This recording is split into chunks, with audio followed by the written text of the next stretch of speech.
Some of you may remember a couple of years ago that our regional minister, Tom Clough, had come and preached and shared with us. But I just learned that he recently had a heart attack. Now this is very sad because he and his wife Ann had recently, last year, retired, both of them in the ministry. They both retired. The good news is Tom is recovering. But it's sad for me that someone who worked so long to earn and to save, so he wouldn't have to work to earn and save, should have something tragic like that right when he was starting that enjoyment of all his labors. And that's the thought that came to me when I was reading the scripture today,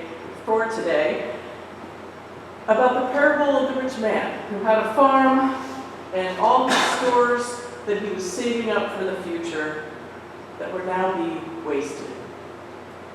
He's very satisfied with his barns that will be full, so he won't have to worry. And the parable tells us that indeed he would not be worrying about the future after that night.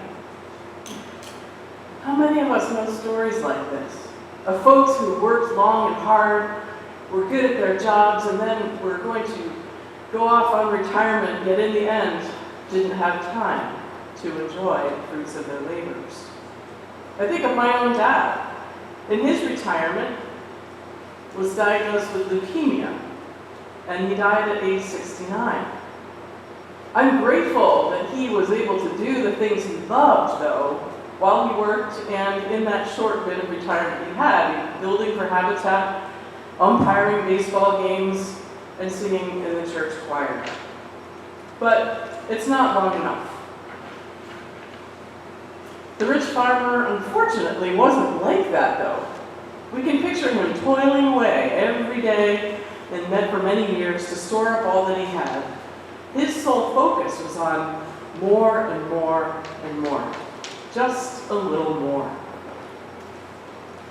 And to that, Jesus says, life doesn't consist in an abundance of possessions. Now, I think when we hear this, we tend to focus on the possessions part of Jesus' admonition. And indeed, we do become possessed of a single-minded intent of earning so that we can keep the nice things that we have. But we have to remember that all good things come from God first. So really what we earn is out of the gift of God. So think, though, about that sentence again. Life doesn't consist of an abundance of possessions. It's about life. It's about living. The true tragedy of the story isn't that the farmer died, but he never really lived. And isn't this surely illustrated by the fact that at the end of his life, he was standing there talking to himself. He didn't seem to have anybody to share this wealth with. Nobody to share and wonder and dream and struggle and hope for the future with.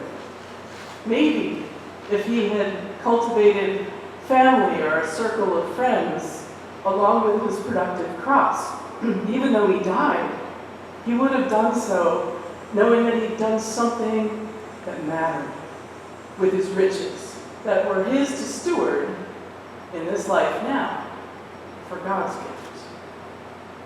So I think the main question that comes before us on this warm summer day, are you working and earning so that you don't have to work and earn in the future? Or are you doing what fulfills you? I don't think these two things are mutually exclusive. It may be that you are working, doing what you love, and the most fortunate ones of us can do the work that we love and live.